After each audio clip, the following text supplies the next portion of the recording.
what's next? So I'd love to talk about the next frontier. Generative AI is amazing. What everyone is talking about now is agentic AI. So do you want to give me your view on what's next and why agentic AI might be the next big thing? We're super excited about what's happening in the agentic AI space, not only in terms of what our customers are doing with agentic AI, but also with the rollout of Agent Core at AWS. There are examples already of the ways in which there are very concrete ROI in terms of the deployment of agentic AI, including in areas like cybersecurity. There's a startup in France that I'm very inspired by named Mindflow, who are actually deploying inside of large enterprises agentic AI to help them with one of the biggest challenges that exist right now, which is questions related to cyber threats. So using AI systems with increased autonomy that actually improve based on feedback to address something that would almost be impossible on a human level to address, because there are so many cybersecurity attacks that happen I wouldn't even say minute, every second. So how can we automate the ways in which we're mitigating those risks? Mindflow is doing that at enterprise level. And that's something that we see already, not only in cybersecurity, but also in, for example, accelerating drug discovery. And, the time that's cut in terms of research that needs to go into drug discovery or software updates, the amount of time that we even internally at AWS have saved in using agentic AI for software updates is just astronomical. But I think here one of the key things, Bernard, to think about is the ways in which agentic AI is really augmenting human creativity and freeing up time for us to focus on what I would call another 3 C's, which is the question of creativity, curiosity, and critical thinking, and what this opportunity represents in terms of increased autonomization and in parallel, the human oversight that's necessary, but that also frees us up to focus on some of the big problems that we evoked earlier today. So how would you define agentic AI, and how would you differentiate generative AI from agentic AI? Because when I talk to customers and vendors, sometimes those lines get blurred. So how do we clarify what's the difference? Great question. And I think it speaks also to the need for shared definitions. Yeah. I'm smiling at Alex because one of the biggest debates that occurred most recently in the framework of conversations of the EU AI Act was, how do you define an AI system, but also how do you define general purpose AI? And these were debates that fundamentally lasted years in terms of trying to have a shared definition of what this is. What I would say, without using any buzzwords to describe agentic AI, is agentic AI is an AI system that with increased autonomy deploys and affects tasks, whether that's through API calls or else, and that also actually increases its accuracy through feedback that allows it to improve its results. So it builds on the trend, let's say, of generative AI, but uses models and increased automation to really deliver in a much more productive and faster way end results. That's a very good definition. If I can attempt another one, comparing it with something that the CEO of Anthropic said. So when he was asked for a definition of AGI or what AGI could mean in practice, he said, imagine having a data center, a country of geniuses on a data center. And if that's I guess a useful way to think about AGI, in my view, a good way to think about agentic AI is imagine having a country of subject matter experts in a data center. And what that means is with geniuses, I think the idea there is you have these incredibly smart systems that can give you answers to any question you might have. With subject matter experts, it's not just about getting answers from them, but getting them to do work as well. So to give you 2 examples of what that means in practice, we're building something called video agents and another product called courses. And the idea behind video agents is that we're combining our AI avatars, which people obviously know us for, with reasoning models And essentially what you get is this experience where video becomes a much more interactive and personalized experience.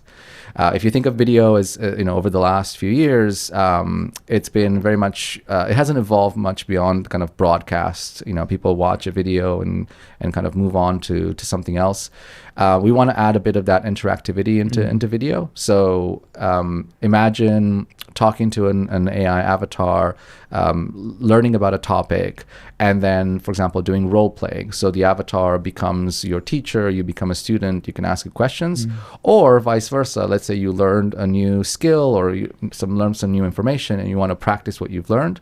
The AI avatar could say, let's say you're a salesperson and you want to practice your sales skills. The avatar says, pretend I'm a customer that cares about certain things, try to sell me this product, and you can practice with the avatar, and then it gives you feedback. So you did very well in this area, you did maybe less well in this other area. And then you can improve. The avatar can assume all sorts of personas. So it can be, imagine I'm a very senior VP at a company, or imagine I'm a more kind of junior person, and you can adjust your pitch if you're a salesperson again to that kind of persona. And so that's, I think, one great example of agents that start to become actually useful in this particular case of employee training.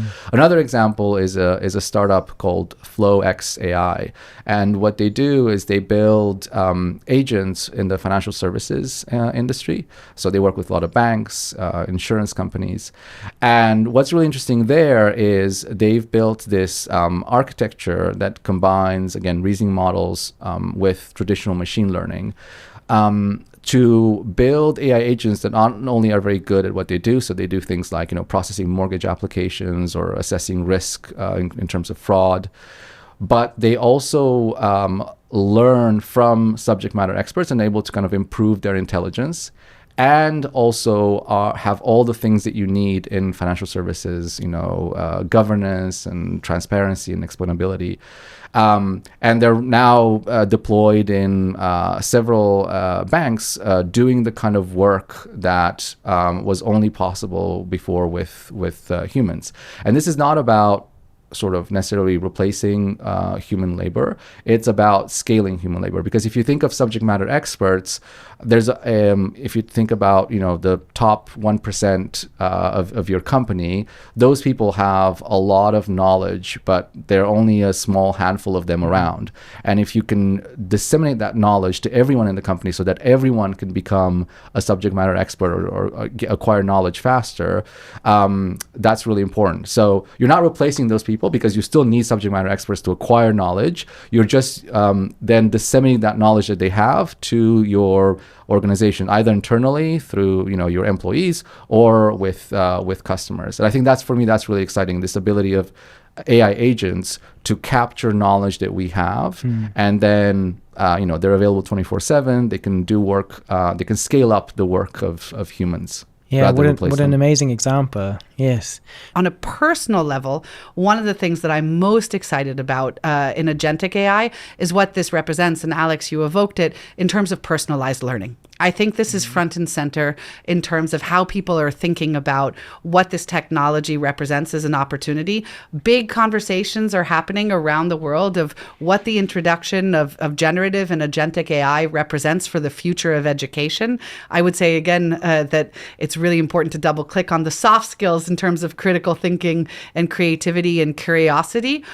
But the ways in which we can use agentic AI to offer personalized education to people who are neurodivergent, homeschooled, differently abled, this for me is one of the most exciting areas in terms of thinking through what this technology represents and the transformation of how we live and learn and work. When you were talking about it, I can see a world maybe 5 years from now where, in parallel to what we're doing here, there would be thousands of our Synthesia replicas of us having similar conversations, personalized to different audiences, which is quite mind-blowing but exciting.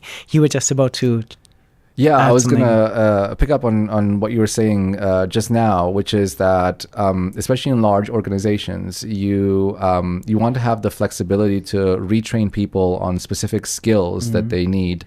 And especially with technology, things tend to move quite fast.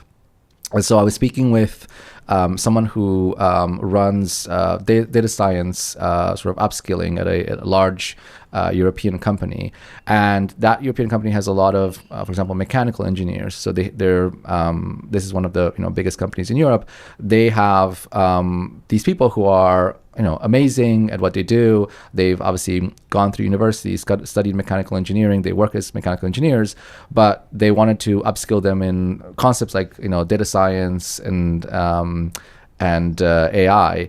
And it was very hard because in the organization, there were only a few people who had the skills to do that.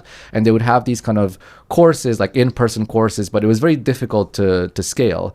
And the idea would be to switch to this type of personalized learning, where with, for example, those mechanical engineers, you can put together a course led by an AI avatar with the kind of all the good knowledge that the data science team had, and offer those to those engineers.